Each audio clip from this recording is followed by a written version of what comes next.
السلام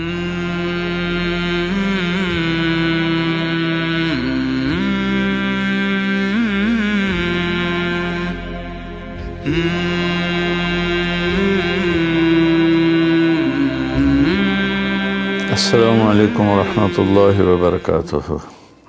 الحمدللہ وکفی وسلام علی عبادہ الذین اصطفیٰ وخاصۃ علی محمد رسول اللہ صلی اللہ تعالی علیہ وسلم۔ اما بعد فاعوذ باللہ من الشیطان الرجیم، بسم اللہ الرحمن الرحیم۔ وَكَذَلِكَ جَعَلْنَاكُمْ أُمَّةً وَسَطًا لِتَكُونُوا شُهَدَاءَ عَلَى النَّاسِ، اور ہم نے تمہیں اعتدال والی امت بنایا تاکہ تم دنیا کے لوگوں کے سامنے گواہی دے سکو۔ یہ ایک آیت کا ٹکڑا میں نے پڑھا ہے۔ روزانہ کی تلاوت میں سارا قرآن تو بیان نہیں ہو سکتا، جو آیت پیش کرنی زیادہ ضروری ہوتی ہے اس کو میں کوشش کرتا ہوں ہائی لائٹ کر دوں۔ اس میں اللہ نے ہمیں زندگی گزارنے کا ایک پیمانہ دے دیا، ایک ترازو دے دیا ہے کہ ہم نے تمہیں اعتدال والی امت بنایا ہے۔ اس کی میں مثال دیتا ہوں، جیسے پہلے زمانے میں ترازو ہوتے تھے، اب تو ڈیجیٹل آ گئے۔ تو ترازو ہوتے تھے تو اس میں نا ایک کانٹا ہوتا تھا یہاں ایسے کر کے، اور ادھر دو پلڑے ہوتے تھے۔ تو جب وہ کانٹا بالکل درمیان میں ہوتا تھا، نہ ادھر جھکاؤ نہ ادھر جھکاؤ، تو اس کی اس حیثیت کو اعتدال کہتے ہیں۔ ادھر چلا جائے زیادہ تو بھی شدت پسندی، ادھر چلا جائے زیادہ تو بھی شدت پسندی۔ یوں ہو جائے دین میں بہت زیادہ، یہ بھی اللہ کو پسند نہیں۔ ایسے ہو جائے دنیا میں بہت زیادہ، یہ بھی اللہ کو پسند نہیں۔ اللہ تعالیٰ فرماتے ہیں کہ اپنی زندگی میں عدل پیدا کرو، انصاف پیدا کرو، اعتدال پیدا کرو، کہ جب دنیا میں لگو تو ایسے نہ لگو کہ تمہیں آخرت بھول جائے، تم جھوٹ کو حلال کر دو، سود کو حلال کر دو، اور سارے حرام کو کرتے چلے جاؤ کہ جی ہم تو گناہ گار ہیں، ہم تو دنیا دار ہیں۔ یہ بھی انتہا پسندی ہے، یہ اللہ کو پسند نہیں ہے۔ دنیا کی طلب ایک بڑا عمل ہے۔ اللہ کے نبی کا فرمان ہے، من طلب الدنیا حلالا، جس نے رزق حلال کمایا، جس نے دنیا کو حلال راستے سے طلب کیا، اس میں جھوٹ نہیں، اس میں دھوکہ نہیں، فراڈ نہیں، اس میں سود نہیں، اس میں ظلم اور زیادتی نہیں، اس میں وعدہ خلافی نہیں، کسی غلط چیز کی تجارت نہیں، شراب بیچتا ہے یا ڈرگز بیچتا ہے، نسل کو برباد کرتا ہے۔ تو جس نے حلال راستے سے دنیا کو کمایا، استعفافاً عن المسئلہ، کہ مجھے مانگنا نہ پڑے لوگوں سے، میں خوددار بن کے زندگی گزاروں، سعیاً علی اہلہ، اپنے بچوں پہ خرچ کرنے کے لیے کہ وہ عزت کی زندگی گزاریں، تعطفاً علی جارہ، اپنے آس پاس کے غریب لوگوں پر خرچ کرنے کے لیے جو صبح بازار جاتا ہے اور اپنی جاب پر جاتا ہے، اپنی مزدوری پر جاتا ہے، وہ ریڑھی پر بیٹھتا ہے یا بہت بڑے پروجیکٹ کے آفس میں بیٹھتا ہے، اگر یہ چار باتیں اس کے اندر ہیں، حلال کماتا ہے، جابین رشوت نہیں لیتا، غلط کام نہیں کرتا، کسی کی فائل نہیں روکتا، بچوں پہ خرچ کرنے کے لیے اور پڑوسیوں کو نوازنے کے لیے، غریب پڑوسیوں پر خرچ کرنے کے لیے، اور سوال سے بچنے کے لیے۔ جو دنیا کو کماتا ہے تو اب آپ خوشخبری سنیں، لقی اللہ تعالی یوم القیامہ وجہہ مثل القمر لیلۃ البدر، قیامت کے دن وہ اللہ سے ایسے ملے گا کہ اس کا چہرہ 14ویں رات کے چاند کی طرح چمکتا ہوگا۔ تو ایسی دنیا کمانا بھی بندگی ہے۔ ریاکاری کے نفل پڑھ رہا ہو تو وہ جہنم ہے، اور ان 4 شرطوں کے ساتھ دکان پہ بیٹھا ہو، آفس میں بیٹھا ہو، ریڈی پہ بیٹھا ہو تو وہ جنت کا راستہ ہے، اللہ کو اتنا پسند ہے، کیونکہ اس میں درمیانی راستہ ہے، اعتدال والا راستہ ہے۔ اب اس میں انتہا پسندی کیا ہے؟ دوسری حدیث پیش کرتا ہوں، تعس عبد الدینار وعبد الدرہم وعبد القطیفہ، تعس وانتکس وإذا شیک فلن تقش، ان اعطی رضی وإن لم یعط سخط۔ آپ نے فرمایا دینار کا چاہنے والا، دینار کا غلام چاہت تو سب کی ہے، سونے کا غلام ہلاک ہو جائے، چاندی کا غلام ہلاک ہو جائے۔ اللہ نے کائناتی معیشت کو، اکانومی کو سونے چاندی کے گرد گھمایا ہے، یہ اللہ کی اپنی قدرت ہے۔ تو اب یہ انتہا پسندی آ رہی ہے، جس نے آپ نے کہا ہلاک ہو جاتا ایسا، کون؟ عبد الدینار، سونے کا غلام، چاندی کا غلام، اور زیب و زینت کا غلام، اسیسریز کا غلام، کہ حلال رزق میں ایسی نہیں مل رہا تو چلو کوئی ڈنڈی مار لو، کوئی رشوت لے لو، کوئی جھوٹ بول کے سودا بیچ لو، یہ ہے۔ تو اس کے لیے آپ نے بد دعا فرمائی۔ یہ بخاری شریف کی روایت ہے، آپ رحمت اللہ علیہ عالمین ہو کر آپ بد دعا فرما رہے ہیں کہ ایسے لوگ، چونکہ یہ لوگ جب دنیا میں جاتے ہیں تو اوروں کے حقوق مارتے ہیں، اوروں جو رشوت لیتا ہے، وہ رشوت دینے والا پتہ نہیں کن مشکلوں سے اپنے کام کے لیے پہنچا ہوتا ہے، جس کو یہ دھوکہ دے کے مال بیچ دیتا ہے، وہ پتہ نہیں کتنی مشکلوں سے پیسہ بنا کے مال لینے آتا ہے، اس کو یہ 2 نمبر ٹکا دیتا ہے۔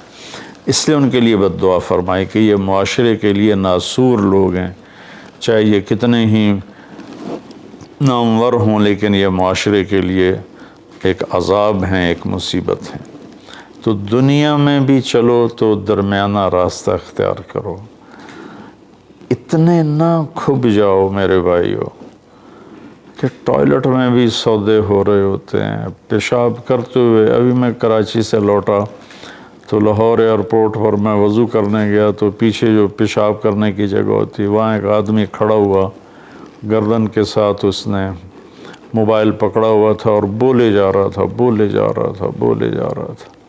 یہ بھی کوئی زندگی نہیں ہے، کھانا بھی کھا رہے ہیں اور سودا بھی بیچ رہے ہیں اور پیمنٹ بھی لے رہے ہیں اور سودا کر بھی رہے ہیں اور ساتھ کھانا بھی کھا رہے ہیں۔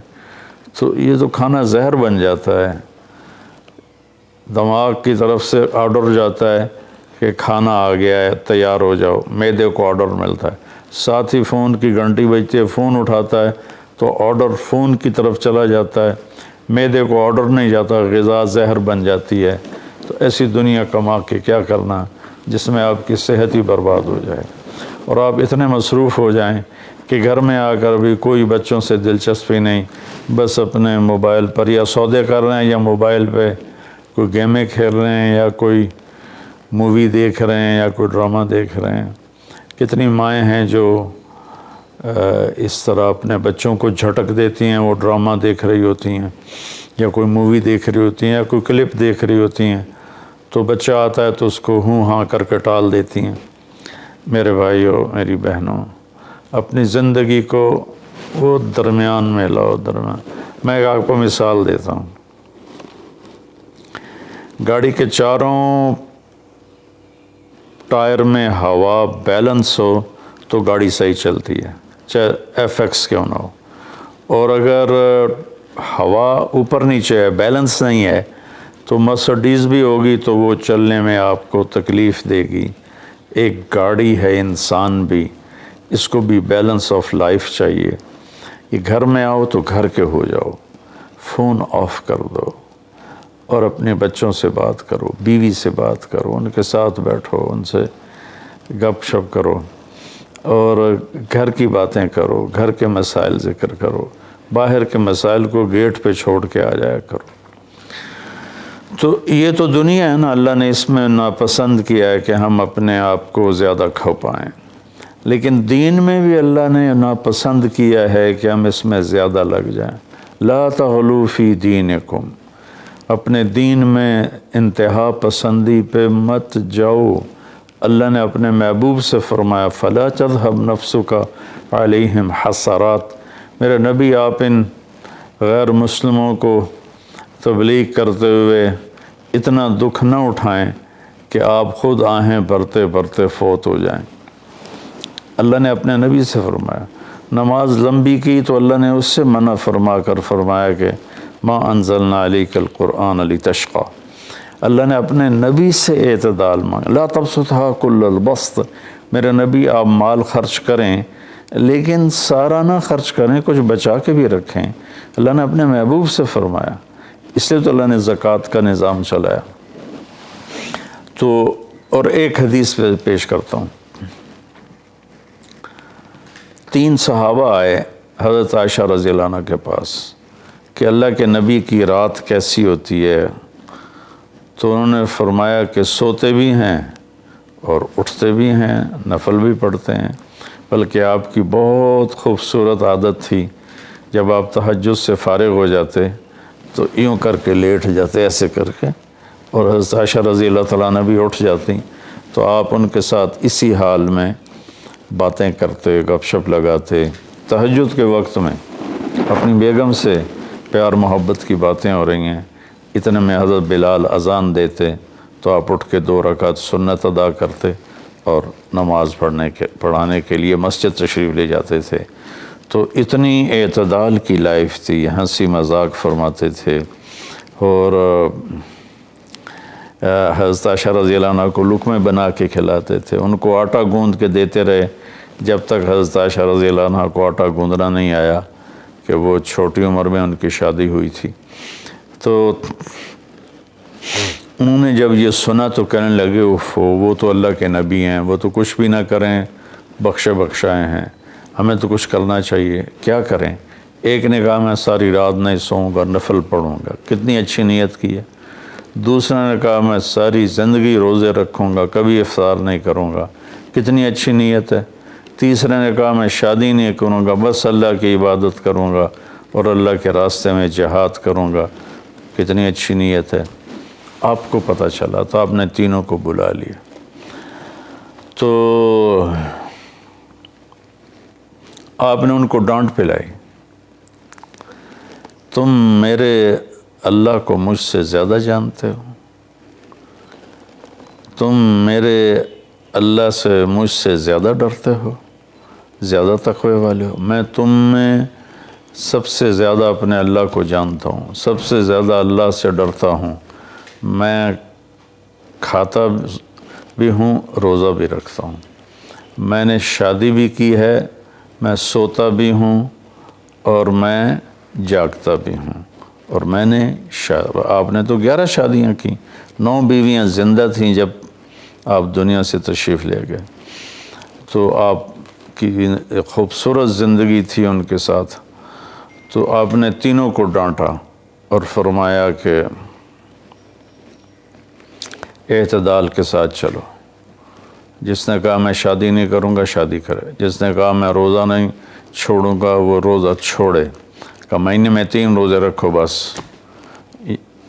13، 14، 15، اور جس نے کہا میں رات سوؤں گا نہیں وہ آرام بھی کرے اور اٹھے بھی صحیح۔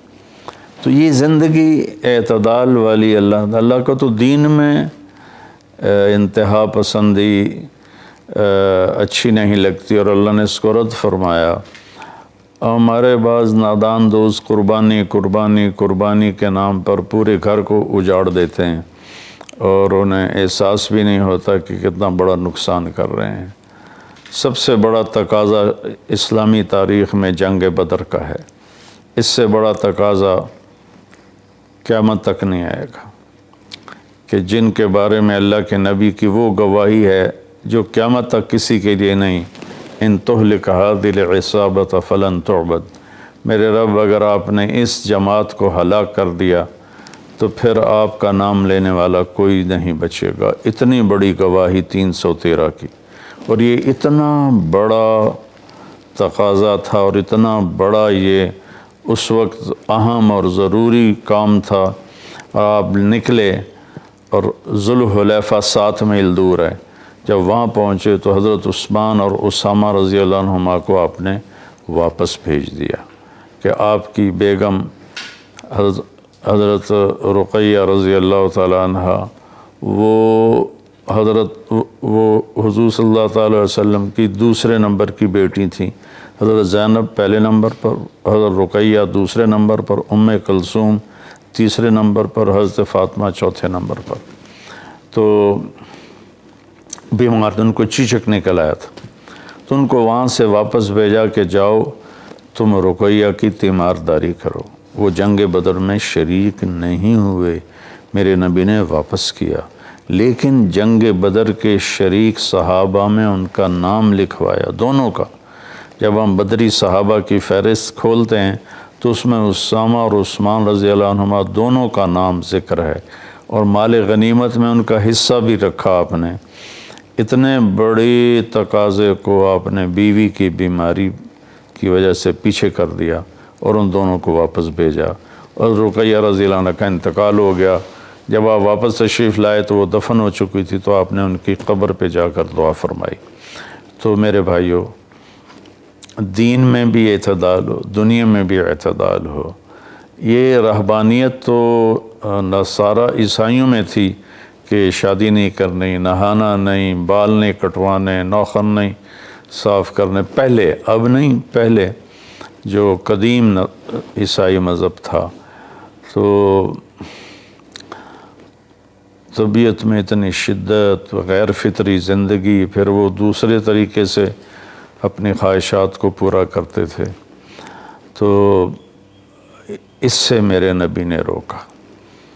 بعد میں ایک ٹرینڈ چل گیا کثرت عبادت کا، لیکن وہ کوئی معیار نہیں ہے کہ فلاں بزرگ تھے، انہوں نے 40 سال عشاء کے وضو سے فجر کی نماز پڑھی، اور فلاں بزرگ تھے انہوں نے 30 سال عشاء کے وضو سے فجر کی نماز پڑھی، اور فلاں بزرگ تھے وہ 25 سال جنگل میں پھرتے رہے۔ بھلا یہ بھی کوئی دین ہے جو پیش کیا جائے؟ ہمارا دین تو پوری دنیا کو پیش کرنے کے لیے ہے۔ ان الدین عند اللہ الاسلام۔ اب اسلام ہی ایک مذہب ہے جو باقی ہے اپنی صحیح معنی میں، تو ہمیں پیش کرنا ہے لوگوں کو۔ یہ تو ہم اپنوں کو پیش نہیں کر سکتے کہ 25 سال جنگلوں کی خاک چھانتے رہے۔ یہ تو رہبانیت سے بھی کوئی آگے کی چیز ہے، لیکن یہ ان کی بزرگی کے طور پہ بیان کیا جاتا ہے۔ ایک بزرگ تھے، اپنے بالوں کو رسے سے باندھ لیتے تھے، رسہ اوپر چھت میں لٹکا ہوتا تھا، تو جب نماز پڑھتے پڑھتے ان کو نیند کا جھٹکا آتا تو وہ ایسے ہوتے تو وہ بالوں کو زبردستی جھٹکا پڑتا، جس سے وہ ان کی آنکھ کھل جاتی اور پھر نفلوں میں شروع ہو جاتے۔ یہ تو میرے نبی کے حکم کے خلاف ہے۔ آپ نے فرمایا تم میں کوئی عبادت میں لگے جب تک وہ بشاشت ہے اور اس کو نیند نہیں، جب نیند کا سمجھے غلبہ ہو رہا ہے نفل چھوڑ کے جا کے سو جائے۔ تو بعد میں یہ ایسی چیزیں پیدا ہوئیں کہ سارا سال روزے رکھنا، اور کبھی ایسا کہ ساری رات جاگنا، یہ کوئی دین نہیں ہے، یہ وہ دین نہیں ہے جسے ہم پیش کر سکیں۔ ایک بزرگ کا انتقال ہوا تو میں تعزیت کے لیے گیا، تو ان کے بیٹے بتانے لگے کہ ہمارے والد صاحب صبح 3 بجے اٹھ کے نیچے اپنے کمرے میں آ جاتے تھے جہاں مریدین آتے تھے اور باقی جو ان کے اپنے علمی کام ہوتے تھے، اور رات 11 بجے واپس جاتے تھے۔ ساری زندگی یہ معمول رہا۔ یہ کوئی قابل ذکر بات نہیں ہے جس کو ہم بطور ایک نمونہ پیش کریں۔ میرے نبی نے اپنی زندگی کو 4 حصوں میں تقسیم کیا ہوا تھا۔ ایک حصہ لوگوں کے لیے، ایک بیوی بچوں کے لیے، ایک اپنی ذات کے کاموں کے لیے۔ آپ اپنے کپڑے خود دھوتے تھے، 9 بیویاں تھیں، آپ اپنے کپڑے خود دھوتے تھے اور ایک حصہ آپ نے رکھا ہوا تھا اللہ کے لیے۔ تو آپ سے زیادہ مشکل لائف کسی کی نہیں، آپ سے زیادہ بڑا ذمہ دار کائنات میں کوئی نہیں۔ آپ نے زندگی کو 4 حصوں میں ڈیوائیڈ کیا ہوا تھا۔ تو اگر ہم دنیا میں لگتے ہیں تو حلال حرام بھول جاتے ہیں، جھوٹ سچ بھول جاتے ہیں، دھوکہ دیانت کو بھول جاتے ہیں، اور دین میں لگتے ہیں تو بچے بیوی بھول جاتے ہیں، اپنے کام کاروبار بھول جاتے ہیں۔ آپ دیکھیں اصحاب صفہ وہ تھے جن کا کوئی کام نہیں تھا، لیکن 10 مبشرہ میں سے ایک بھی اصحاب صفہ میں نہیں، خلفاء میں ایک بھی اصحاب صفہ میں نہیں۔ اور اصحاب صفہ کوئی دینی تقاضوں کے لیے فارغ نہیں بیٹھے تھے، اصحاب صفہ کا ٹھکانہ کوئی نہیں تھا۔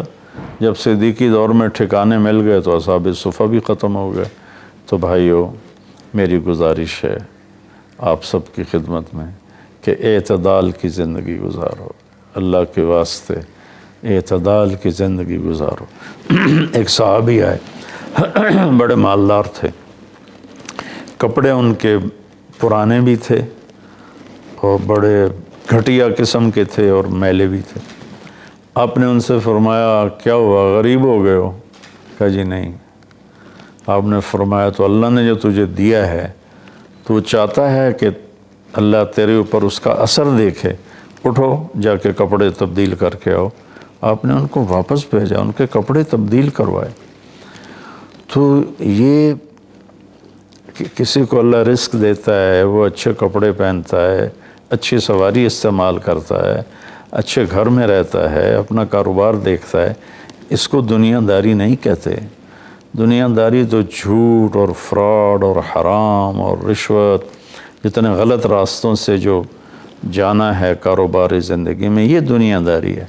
عبد الرحمن بن عوف رضی اللہ تعالیٰ عنہ نے وراثت میں اتنا سونا چھوڑا کہ بچوں میں تقسیم کرنے کے لیے وراثت کو کاٹتے کاٹتے آریاں ٹوٹ گئیں۔